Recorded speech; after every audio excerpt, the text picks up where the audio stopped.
Laurent, Roland, Todenkes, bonjour. Ahmed Arikpa, bonjour. Amis téléspectateurs Internet, bonjour. Bienvenue. Merci.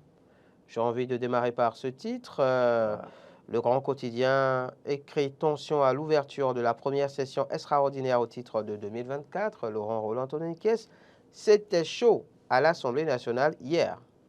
oui, c'était vraiment chaud. On a pu suivre de loin ce qui se passait à l'Assemblée nationale. On a pu comprendre que les députés ne se sont pas entendus. Encore que hier, le Parti démocrate est allé déposer une proposition de loi à 9 heures. Et puis, à l'ouverture de la séance, de la session, pardon, le président de l'Assemblée nationale dit n'avoir pas vu.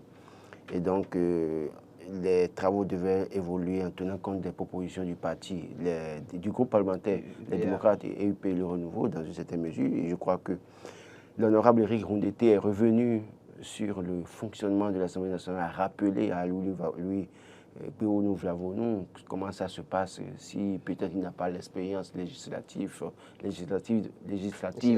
pardon, lui rappeler que oui, ça se passait, et d'ailleurs même qu'il a même fait lui-même de cette manière plusieurs reprises, et que ce n'est pas ce jour-là qui devait changer. Donc je crois que le président de l'Assemblée nationale, avec beaucoup de sagesse, a dû reporter la séance pour le lundi 26 février. Lundi prochain. Oui, voilà, et c'est vrai que sur la question, je dis, mais écoutez, est-ce que c'est pas un jeu? Parce que les députés sont aujourd'hui en séminaire parlementaire à Dassa. Justement, il y a une version qui dit justement que ce serait à cause de, oui, vous savez, de cette activité que le report a été fait. Parce que tous les députés doivent se retrouver à Dassa pour voilà, un séminaire parlementaire. Il fallait y être mais hier, écoutez, il fallait y être et c'est là, en fait, hier soir. Donc, en fait, c'est là que moi je dis comment les acteurs politiques jouent parfois avec le peuple. Parce que c'est eux qui ont programmé, ils savent qu'ils ont un séminaire.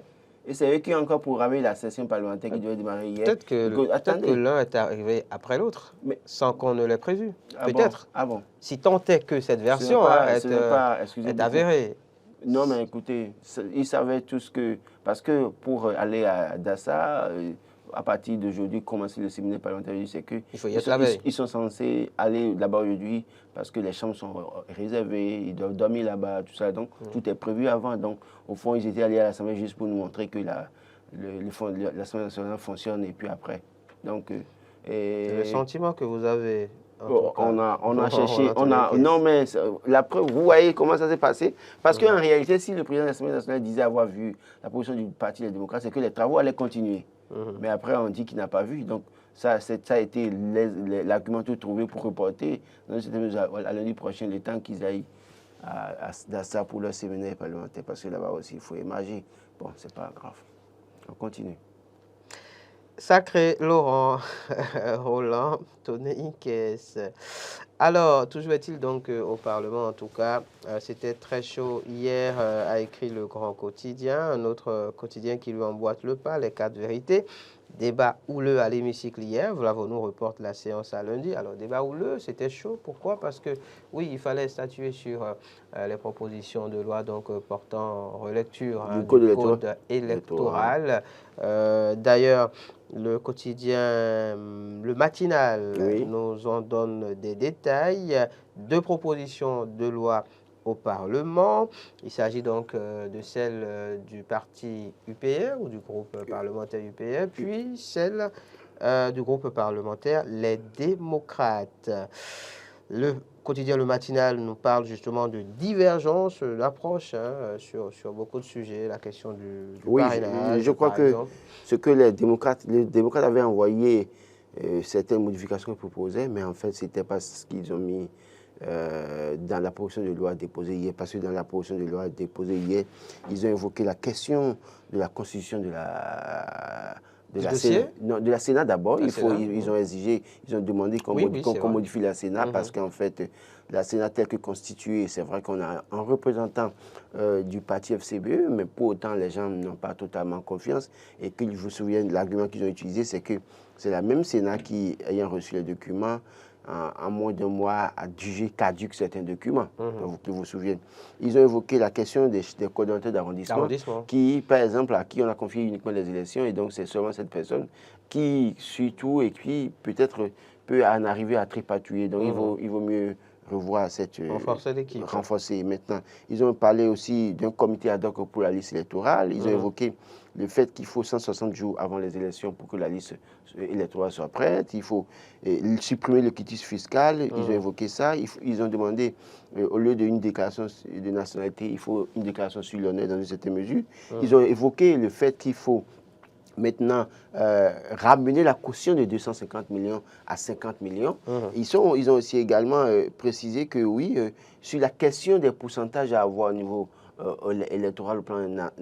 Il faut ramener la barre à 5%. Voilà, sur par exemple la question de comment vous appelez les 10%. Les 10%, pour les élections communales, par exemple, non, il ne faut plus tenir compte de 10% au plan national pour les communes. Mais cette fois-ci, qu'est-ce qu'il faut faire? Il faut tenir compte de 10% au niveau des communes. C'est-à-dire, au lieu de dire 10% pour la formation au plan national, il vaut mieux dire 10% pour la commune, pour le parti dans la commune. C'est-à-dire une formation politique à 10% au moins. Les suffrages exprimés dans la commune. Le parti peut avoir des élus. Et l'exemple donné, c'est l'exemple, par exemple, de Porte-Nouveau. C'est l'exemple, pardon. L'exemple de Porte-Nouveau. Et donc, l'exemple de Porte-Nouveau, c'est que la formation politique qui dirige la mairie de Porte-Nouveau aujourd'hui n'a pas 10% dans la commune de Porte-Nouveau. Donc, le parti de Charlemagne-Yankoti n'a pas eu 10% quand on fait la somme des suffrages obtenus dans la commune de Porte-Nouveau. Ce parti n'a pas réussi à avoir 10%. Pourtant, donc, je crois qu'on a à peine autour de 5%, même pas. Mais pourtant, c'est eux qui dirigent la mairie. Et donc, il y a un problème à ce niveau. Donc, désormais, pour les élections communales, il faut tenir compte des formations qui ont 10% dans les communes et attribuer les sièges en fonction de ces résultats. Donc, c'est autant de choses que proposent les démocrates. Et donc, sur la question des cautions, j'en ai parlé, de 250 millions à 50 millions pour la présidentielle. Et donc, je crois que c'est des propositions assez... Quand on regarde un peu ce que proposent les démocrates aujourd'hui, je pense qu'ils sont en train de dire, oui, et il faut maintenant, même s'ils ne le disent pas clairement, il faut revenir un peu au niveau des fondamentaux de la Constitution, de l'ancien code que nous avions utilisé. Et puis, ils ont évoqué aussi un fait, c'est-à-dire que dès lors qu'un agent de bureau refuse de donner le procès verbal, il faut trouver dans la loi une infraction à appliquer à cette personne. Et je crois que l'honorable Guy Mintokwe, au cours de la conférence de presse, je crois, des démocrates, disait que cette proposition, par exemple, a été, en tout cas, une proposition aussi des autres partis de l'opposition, qui estiment que dès lors que quelqu'un, agent de bureau, refuse de donner un procès verbal à un représentant d'une façon politique, il faut lui appliquer c'est une infraction et donc il doit pouvoir subir les règles de la loi. Donc, c'est autant de choses que proposent les démocrates aujourd'hui. Je pense que dans une certaine mesure, parce qu'ils ont dit que ce code électoral que nous avons d'ailleurs aujourd'hui, avec les histoires de parrainage, tout ça là, ce n'est pas gage de paix en réalité. Parce que les raisons évoquées, oui, en 2019, nous avons eu des cas, nous avons eu des morts d'hommes. En 2021 également, en 2020, sensiblement, pas de violence pour autant, mais en 2019 et en 2021, on a pu voir ce qui s'est passé.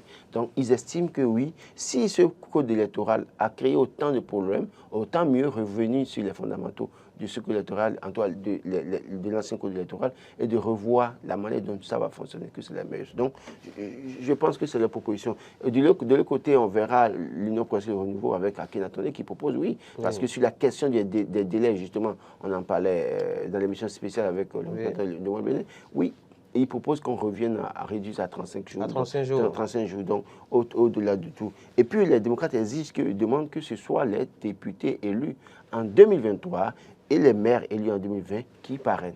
Parce que dans d'autres propositions, on a l'impression que les gens veulent demander que ce soit les élus de 2026 qui parrainent, alors que rien ne garantit que 2026, tout se passera comme prévu. Tel que le souhaite le chef de l'État. Je ne parle même pas du chef de l'État.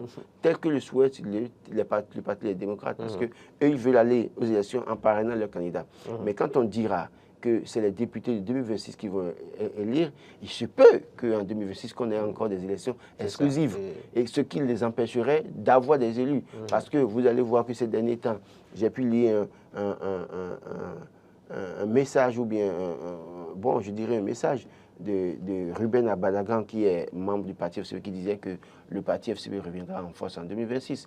Et donc, que certainement que des promesses ont été faites, que cette formation revienne et aille aux élections, ait des élus, et peut-être pour bloquer la voie aux autres. Parce Est-ce qu'il faut parler de promesses ou plutôt parler de travail sur le terrain? Moi, je parle de promesses parce que on ne gagne pas des élections, on ne gagne pas des élections au vu de promesses, mais au vu du travail qui a été abattu sur le terrain. Oui, mais je parle de la route politique. Auprès des militants. Moi, je parle de la route politique. D'accord, pendant que nous parlons de la base politique. De la base politique. Je parle de la route politique parce que ceux qui parlent comme ça, il y a un précédent. Le précédent, c'est 2020, où, contre toute attente, on les a vus aller aux élections pendant que ceux qui étaient les vrais géniteurs de la formation ont été écartés. Et donc, quand ils en arrivent à dire ça, et qu'il y a tout ce que nous voyons, seulement qu'il faut préciser que ces temps-ci, de plus en plus, Patrice Talon, ce que nous avons toujours dit sur ce plateau, où on nous a appris comme des opposants, c'est qu'ils se sentent de plus en plus parfois isolés par certains, parce que certains sont en train de se constituer. Il affaiblit, et bon, ça peut s'entendre. Il affaiblit, ils sont à la fin du mandat. Voilà. Et ce que je l'ai toujours dit ici, ce qu'ils ont fait à Kérékou, ils vont le lui faire. Ce qu'ils ont fait à Yaïboni, ils vont lui faire la même chose de la même manière. Ainsi va la politique. Ainsi va la politique. Non, malheureusement, ça ne devait pas être comme ça. La haute ou la basse? Non, c'est pas la moyenne politique. La moyenne, d'accord. En tout cas, au vu de tous les détails que vous venez de nous donner, justement par rapport à cette proposition de loi du Parti Les Démocrates, on se rend bien compte qu'il s'agit là d'une totale refonte du code électoral, comme l'a écrit Fraternité ce matin, ouverture sur fond de tiraillement, les démocrates, pour une refonte totale du code électoral. Oui, c'est une refonte totale parce qu'ils ont mis en cause beaucoup de dispositions dans le code électoral. C'est un peu comme si on revenait en arrière finalement. Oui, mais écoutez... Sur beaucoup de points en tout cas. Ahmed Arikpa. Quelle chance. Ahmed Arikpa, nous avons utilisé un code électoral, en tout cas des codes électoraux. Nous sommes allés aux élections depuis du 90. Il n'y a pas eu de violence, il n'y a pas eu de casse. D'accord? Si nous avons amené un code électoral qui a été source de violence dans notre pays, il est temps qu'on s'asseye, qu'on discute et qu'on revienne peut-être sur ce que nous avions expérimenté en apportant quelques modifications. Et c'est ce que propose le Parti des démocrates aujourd'hui. Ce que nous avons comme code électoral, c'est vrai, c'est source de tension. Et donc, dans une certaine mesure, ce parti des démocrates propose que oui, si on ne veut pas revenir carrément sur ce que nous avions, alors modifions pour avoir un code électoral qui, plus ou moins, peut ressembler à ce que nous avions expérimenté par le passé et qui n'a pas créé de problème. Donc, je pense qu'en la matière, ce n'est pas ceci que de demander ça. Parce que, vous savez, l'autre drame, c'est que ceux qui ont contribué à amener ce code électoral, c'est vrai que certains parmi eux ont eu la chance d'être élus parce qu'à un moment donné, ils ont eu un chef assez redoutable qui a su s'imposer pour que certains parmi eux soient élus. Mais après ce chef, qu'est-ce qui va se passer? Et donc, la même loi peut les rattraper. Et je crois que certains députés, même de la mouvance aujourd'hui, ont tout intérêt à ce que ce code soit revu parce que, je l'ai toujours dit, l'aura du chef a toujours accompagné certaines personnes. Un chef il vient avec son équipe, il fait de nouveaux heureux. C'est-à-dire que quoi? Mathieu Kérékou au pouvoir avec l'Union pour le Bénin du futur, créée par la Moussoubrino UBF, en son temps, ils ont fait des heureux, ils ont fait des élus. Mais quand ils sont partis, je donne l'exemple de Esther Chakmovi, par exemple, qui était élu UBF. Mais quand Kérékou est parti, qu'est-ce qui s'est passé? Il a disparu au bataillon. D'accord? Et sous Bodiaï, on a eu de telles personnes-là qui sont venues aussi, devenues ministres, députés ou maires dans le feu de l'action dans une certaine mesure. Mais quand FCBE est parti, ils sont où aujourd'hui? N'eût été un Patrice Talon qui allait ressusciter Esther Chakmovi, qui peut-être encore avait en mémoire le souvenir d'un certain Esther Chakmovi, un certain nombre de ça. Précisons qu'il s'agit là, enfin qu'on parle de la politique. Oui, et donc quand on... C'est important. Donc quand on regarde tout ça, il se peut qu'après Patrice Talon, que l'Union progressiste le renouveau et le BR n'arrivent même pas à rassembler 5% au plan national. Parce qu'aujourd'hui, on sait comment est-ce qu'ils ont pu avoir les 27% en 2019. On sait comment ils ont eu le taux là en 2020. On sait comment ils ont réussi à soutenir Patrice Talon pour qu'il gagne les élections en 2021. Et on sait aussi comment ça s'est passé en 2023. Et donc, dans le prolongement, moi j'ai toujours dit au parti Union progressiste le renouveau et le parti Bloc républicain, allez vous asseoir, analysez bien les chiffres. Si aujourd'hui, Patrice Talon a eu 24% au premier tour en 2016 et que dans le prolongement jusqu'à aujourd'hui, le taux, en tout cas le nombre de suffrages exprimés obtenus par ces vendeurs n'a pas pour autant changé, cela suppose qu'il doit se remettre en cause. C'est-à-dire que si on enlève alors Patrice Talon du jeu, quand on va enlever un Bolivier au corps du jeu, on va enlever peut-être, Diabouni va rester avec sa clique, Diabouni, politiquement, va peser quoi avec la formation politique? Pour une interrogation. ABT, qui nous a montré déjà ses limites même avant 2016, et qui finalement a été repêché, ou bien, je sais quoi, promis par Patrice Talon, ministre, qu'est-ce qu'il vaut politiquement pour que le BR continue de résister, ou bien de continuer à exister après Patrice Talon? Donc, ils ont tout intérêt à accompagner même certaines discussions du Parti démocrate parce que ça va les aider pour l'avenir. Mais s'opposer à ça, c'est que dès lors que quelqu'un de nouveau chef, parce que j'ai comme l'impression qu'ils pensent que oui, c'est eux qui feront chef, parce que le prochain chef, c'est pourquoi eux tous courent derrière l'autre aujourd'hui pour être son ami dans une certaine mesure. Mais ce n'est pas aussi gagner d'avance. Et donc, si demain, ils n'ont pas le pouvoir et que c'est quelqu'un d'autre qui sort du néant, qui a le pouvoir, ce qu'on ne souhaite pas, il faut qu'on connaisse clairement celui qui sera président. Qu'est-ce qu'ils deviendront? Donc, autant mieux accompagner parce qu'à de 10%, ce n'est pas un jeu d'enfant. En tout cas, on se rend bien compte que le Parti des démocrates, demandent donc une refonte totale du code électoral. Mais alors, quelle chance justement pour cette proposition de loi au Parlement? Matin, parle ce matin de nécessaires passages en force pour les démocrates. Je crois que les démocrates n'ont pas la majorité, c'est connu de tous. Ils font une proposition qui éventuellement peut avoir des obstacles sur le chemin, c'est-à-dire que des députés qui sont encore entièrement acquis à la cause de Patrice Talon ne voudront pas peut-être accompagner cette réforme. Mais ceux qui peut-être du côté de l'autre se retrouvent du côté de l'autre peuvent facilement les accompagner. Donc, on parle d'une majorité simple pour le code électoral. Donc, si éventuellement les démocrates en arrivaient à avoir tout au moins 27 députés, ça fait 55, parce que c'est une majorité simple. 55, ça fait, parce que c'est 109, 54 plus 1, ça peut aller. Bon, maintenant, on ne sait pas si ça va se passer comme ça, mais comme je l'ai dit, beaucoup parmi eux ont tout intérêt à accompagner cette proposition. C'est vrai que la politique, ce n'est pas forcément les mathématiques, mais on pourrait s'amuser à faire un petit calcul, à se demander qui sont les députés au Parlement aujourd'hui et qui étaient au Parlement lors de la mandature passée, puisque ce sont justement les députés de la mandature passée qui ont voté le fameux code en question. On pourrait faire ce petit calcul. Vous parlez de la 8e législature. La 8e législature, on pourrait faire ce petit calcul. Oui, je sais parce que normalement, quand on a voté pour ce code lors de la mandature passée, on ne vote pas contre le code pour cette nouvelle mandature. On peut voter contre. C'est vrai que malheureusement, en politique, ce n'est pas les mathématiques et ce n'est pas forcément logique. C'est pas forcément logique. Le problème que nos élus à l'Assemblée nationale ont eu au cours de la 8e législature, c'est qu'à un moment donné, ils étaient devenus en réalité, excusez beaucoup le terme, des marionnettes. Comme des robots, c'est ça? Des marionnettes qui fonctionnaient sur commande? Oui, des robots, les programmes ont dit, bon, allez faire ci, ils vont à l'Assemblée, ils font ça, facilement, ils rentrent. Mais à un moment donné, le robot a commencé par se retrouver dans la peau d'un être humain, a ressenti certaines menaces dans une certaine mesure, ça fait penser à certains films. Le robot a repris tous ses sens, mais a compris que, attention, je ne suis pas un robot, quand même, je suis un être humain. Et donc, c'est en fait ce qui se passe aujourd'hui.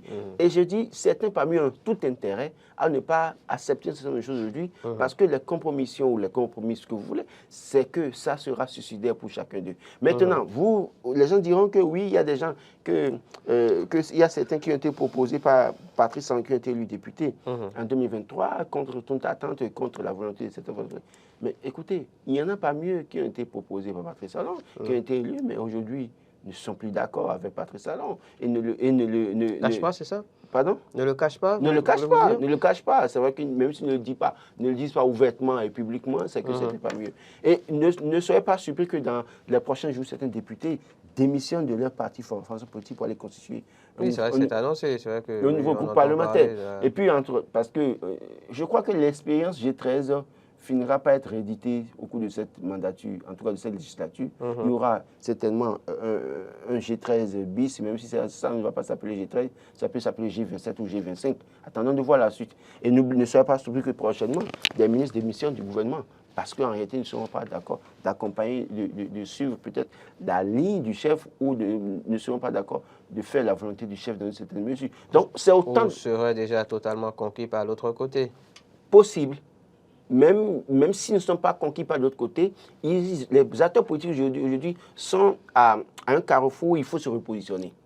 En parlant de repositionnement, justement, il se susurre qu'il pourrait même être créé une autre formation politique. Oui, tout ça viendra, oui. Mais il y aura, dans les prochains mois, il y aura certainement des bouleversements. Et les bouleversements à tous les niveaux, vous allez voir que vous allez même méconnaître parfois certains acteurs politiques. Bon, c'est vrai que après, on y est habitué. Après, ça ne me surprendra pas moi parce que je sais que... Un habitué de la haute politique, voilà. Vous savez de quoi il s'agit. Voilà. Et donc, si ça arrivait, je sais que les députés, les élus sous nos cieux, défendent leur gombo. Et donc, le gombo, quand le gombo est en jeu, parfois, ils perdent aussi la tête.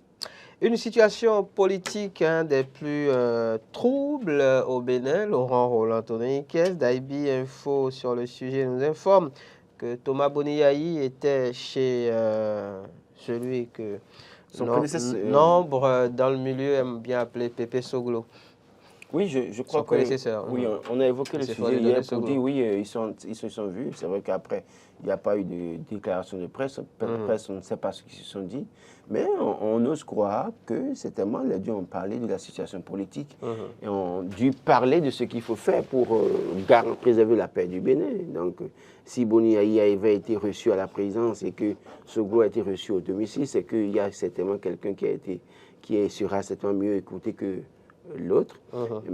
Ce qu'il faut remarquer, c'est que les deux ont toujours rencontré Patrice Talon, qui certainement leur a fait des promesses et qui peut-être aujourd'hui, après les rencontres, on ne voit rien bouger, rien venir. C'est une question qui étonne, qui surprend plus d'un. Donc moi je pense que Boniaï chez Nicéphore Soglo aujourd'hui encore, il va falloir davantage discuter sérieusement, faire des propositions concrètes qui pourront amener Patrice Talon à revoir sa position. Ce que je dis, et je le dis, j'ai toujours dit, je redis ce matin, Patrice Talon aujourd'hui a tout intérêt à écouter le peuple. Parce que les acteurs politiques qui l'ont fait, les mêmes vont le défaire dans une certaine mesure. Les mêmes vont le lâcher.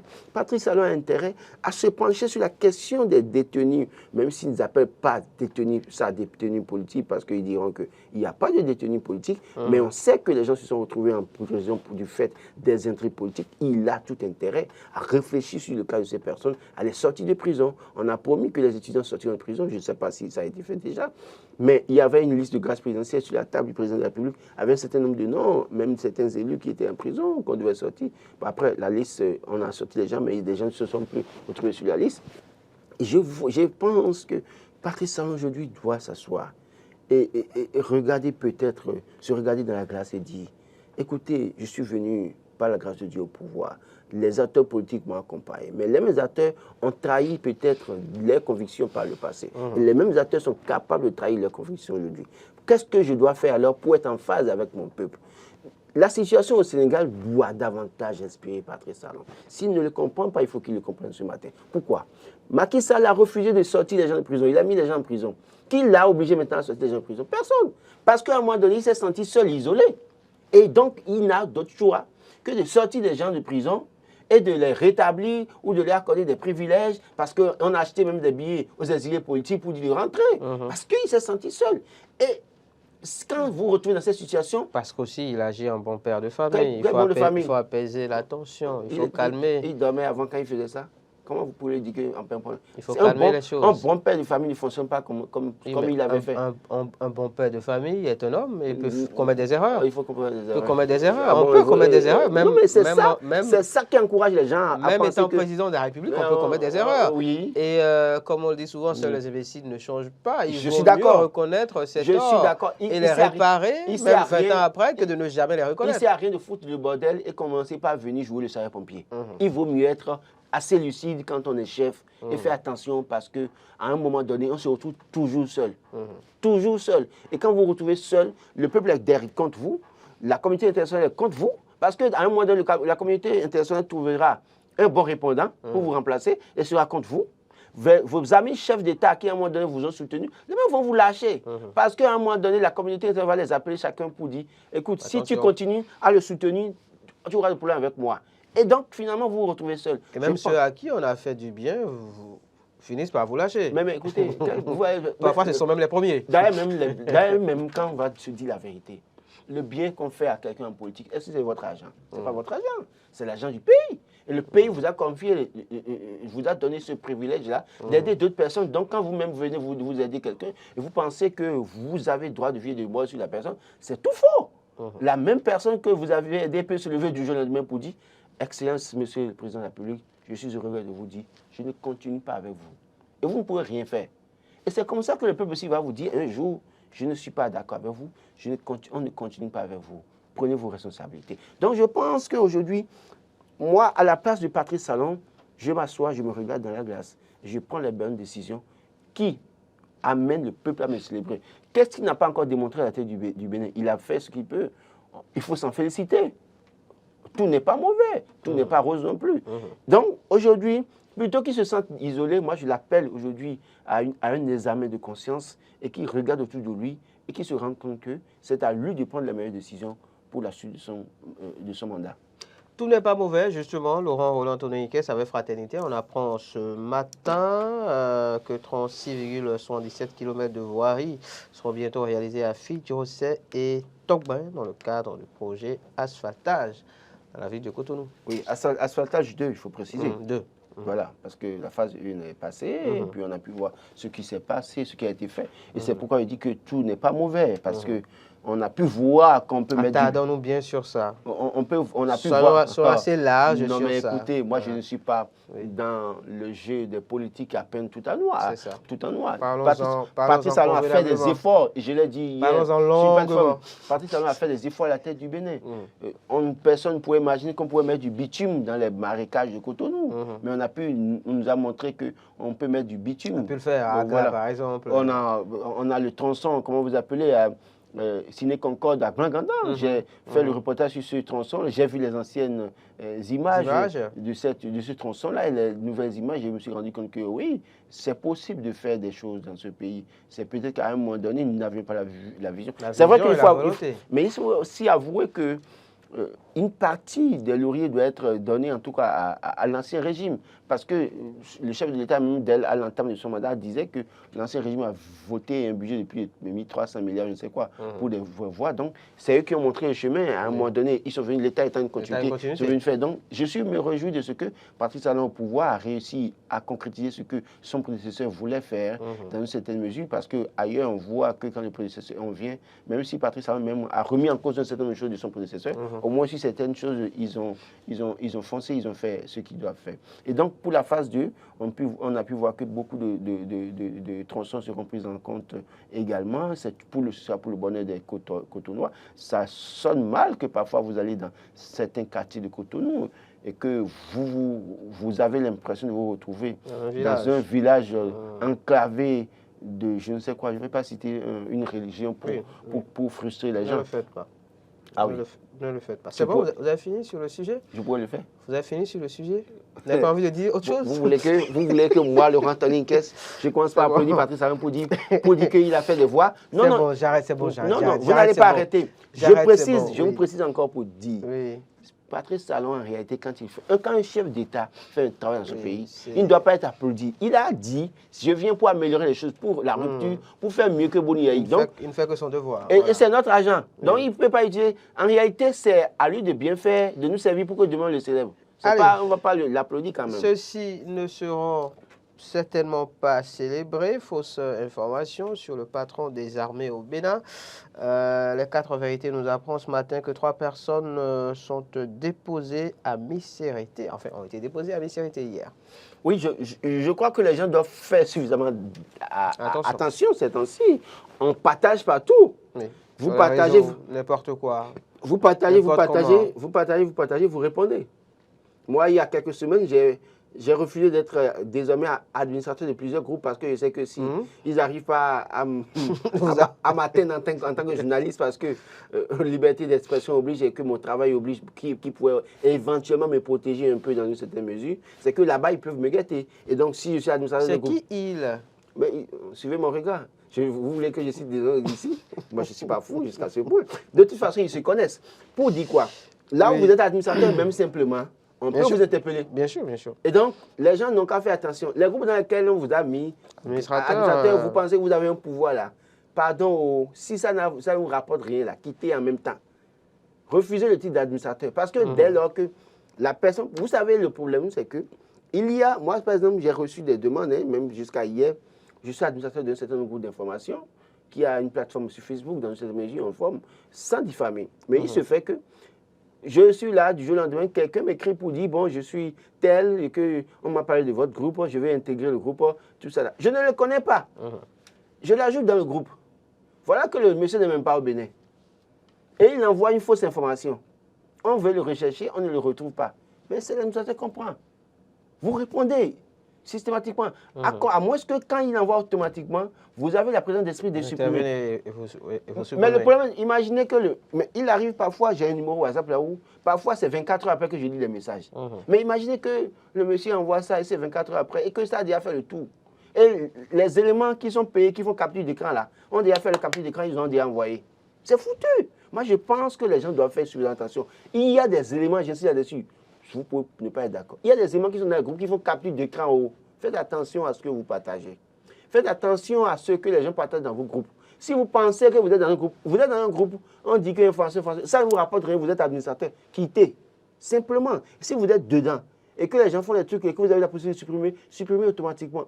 Sinon, vous mettez en difficulté pour rien. Écoutez, ceux qui ont partagé, vous pensez qu'ils croient vraiment à cette information juste parce que même ils sont dans... Et puis, nous sommes à l'ère des buzz, hein. C'est ça. Des scoops, pardon. Quand on dit qu'il y a le chef d'état-major en difficulté avec le chef, ah bon, ok, je vais partager ça avec telle personne, bah, il partage dans un groupe de famille, il partage dans un groupe de village, il partage dans un groupe de service, bah, c'est lui qui devient informateur. Il y en a qui sont parfois plus journalistes que les journalistes. Ah oui, aujourd'hui avec WhatsApp et Facebook, tout le monde est journaliste. Malheureusement, tout le monde est journaliste. Et moi, j'ai toujours dit, les questions que j'aborde sur le plateau, il est rare de me voir les aborder sur une plateforme Facebook ou WhatsApp. Ce n'est pas évident.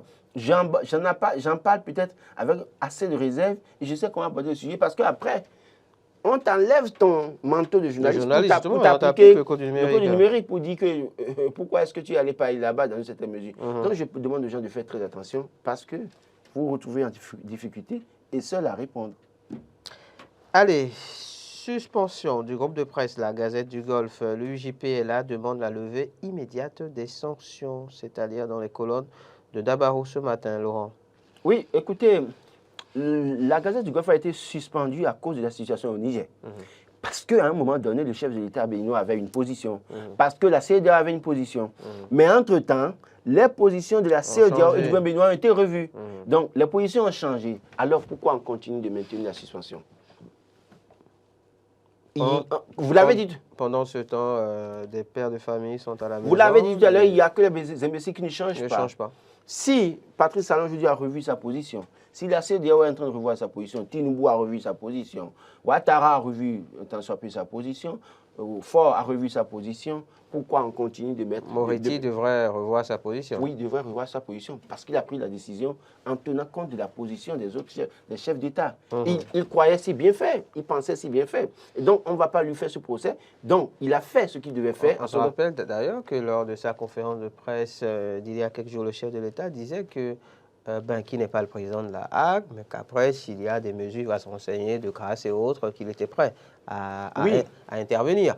Donc oui, peut-être qu'il faudrait aussi dire au chef de l'État, oui, puisque les positions ont été revues, vous pourriez peut-être, puisque c'est vous de toute façon qui, au niveau de la Hague, vous avez désigné un certain nombre de membres. Donc vous avez la possibilité de dire un mot au président de la Hague. Vous avez suivi ce que il y a un qui a dit, une fois qu'on demandait au chef de l'État d'aller tordre le cou à la loi, des trucs comme ça. Moi, je pense que, sincèrement, il ne faut pas construire l'heure dans ce pays. On sait que le chef a tout pouvoir et que le chef, si demain matin, il décide que la levée du greffe soit effective, Bien sûr, bien sûr. je Donc, crois que le chef le fera. Un bon père de famille, Je- on lui écoutez, demande eh bien, on se connaît. d'intervenir dans ce dossier parce que des pères de famille, des mères de Sont en famille difficulté. sont en difficulté, des enfants sont à la maison, de ce fait-là, n'ont pas pu poursuivre leur scolarité. Et je pense que le chef de l'État n'a pas envie que ce genre de situation se poursuive. Donc oui, on a revu les positions, comme le disait Laurent Roland Anthony-Niquez. Vous aviez parlé tout à l'heure, en fait, la dernière fois, lors de votre conférence de presse, de possibilités, voilà, de grâce, si cela pouvait se faire. Même si de manière officielle, on ne peut pas le faire, un bon père de famille, je pense que le chef de l'État peut appeler le président de la HAC et demander à ce que des assouplissements soient proposés. C'est très important cette que le chef, de toute façon, même si le chef de l'État ne devrait même pas intervenir, c'est que le président de la RAC et les conseillers de la RAC sont interpellés. Aussi, quand même, devraient on interpelle tous les confrères qui sont au niveau donc, voilà, parce que c'est une institution. Ça fait il y a au moins 4 ou 5 mois, donc aujourd'hui, on peut maintenant... C'est quand même une situation punitive dans une certaine mesure. Aujourd'hui, avec le temps que ça a fait, on peut maintenant décider de relancer les activités de ce média. C'est très important. De ce groupe de presse. Laurent, on finit par ceci, un mot de football. Journée FIFA, un choc entre le Bénin et le champion d'Afrique en mars. Oui, bonne nouvelle. Oui, les guépards contre les éléphants. Oui, on verra. Adengra qui viendra au Bénin. Oui. Pour vous montrer... Adenga, le fils de Agoli. Non, il reviendra au Bénin pour vous montrer que quand vous ne savez peut-être pas prendre soin des talents, c'est que les talents sont pris, les gens prennent soin des talents ailleurs. Et les mêmes talents pourront venir vous faire mal. Je rappelle, je parle de l'histoire d'Adengra pour rappeler l'histoire d'Idrissa Gana Gueye qui a marqué le but au Bénin, contre le Bénin à la CAN 2019 au quart de finale. Parce que à un moment donné, quand Jimmy Boko voulait faire créer Génération Foot ici, on lui a créé tous les problèmes possibles, il a dû aller créer ça au Sénégal. Et puis, il a formé ces jeunes, et c'est un de ces jeunes formés par un Béninois qui est venu crucifier le Bénin en quart de finale à la CAN. On aurait pu se retrouver en demi-finale, mais c'était le but d'Idrissa Gana Gueye qui nous a crucifiés dans une certaine mesure. Et donc, voilà un autre Adengra qui a été formé. Qui nous avait, à l'époque, ramené à la réalité. Voilà, qui nous a ramené à la réalité. Parce que oui, vous faites bien de préciser. Parce qu'on était déjà dans les nuages. Oui, il faut l'avouer. Donc aujourd'hui, on va souhaiter bonne chance aux guépards, aux guépards. Oui. J'ai souvent tendance à dire souvent écu guépard. Parce qu'en réalité, d'écureuil à guépard, pour moi, rien n'a changé. Encore que les joueurs qui étaient en deuxième, première division se sont retrouvés déjà en troisième ou cinquième division. C'est assez triste. Avez-vous lu ceci, Laurent? On va vraiment finir par ça maintenant. Dabi Info, Conseil des ministres du mercredi 21 février 2024. Après le naufrage, le gouvernement approuve les statuts de l'OPSU.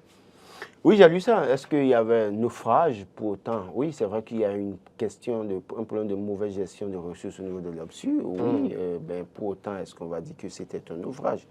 C'est des choses qui arrivent dans tout. On parle de beaucoup d'argent quand même. Oui, bon. Pas de beaucoup de milliards. Beaucoup de milliards. En fait, sur cette question, j'ai toujours mon opinion. Je me suis toujours posé la question, il y a un flou dans ce dossier. En tout cas, moi, je ne suis pas facilement, je ne m'emballe pas dans ces dossiers parce que je me demande comment est-ce que quelqu'un qui est directeur d'une structure sort de l'agence sur 3 ans, 4 ans ou 5 ans et aucune structure n'a réussi à faire le contrôle nécessaire pour savoir qu'il y a mal donne, première chose. Je me demande comment quelqu'un a pu envoyer de l'argent supposé à une personne supposée pendant 4 ans sans jamais voir la personne et sans jamais recevoir un appel formel de la personne. Vous savez qu'on a lu dans la presse récemment qu'il a parlé de pratiques mystiques, voilà, d'envoûtement. Il aurait été envoûté. Nous sommes en terre béninoise, terre du vaudou. Ce sont des pratiques qui ont cours, qu'on ne peut faire semblant d'ignorer. Je ne fais pas semblant d'ignorer ces réalités. Mais ce n'est pas moi qui crois à ces trucs-là. On poursuit. Matin d'Éden de ce jour. Est-ce que plus jeune, vous avez milité dans les mouvements au sein de l'Église, Laurent Roland Anthony-Niquez? Plus jeune, je sais qu'aujourd'hui, vous êtes aspirant pasteur. Je n'ai pas milité dans les mouvements. Donc le scoutisme, ça vous parle ou... J'ai vu beaucoup d'enfants le faire par le passé. C'est vrai que moi, je n'avais pas la liberté de faire ce truc, malheureusement. On vous parle du scoutisme sur Matin d'Éden de ce jour. Dans l'actu décalé, je recevrai en place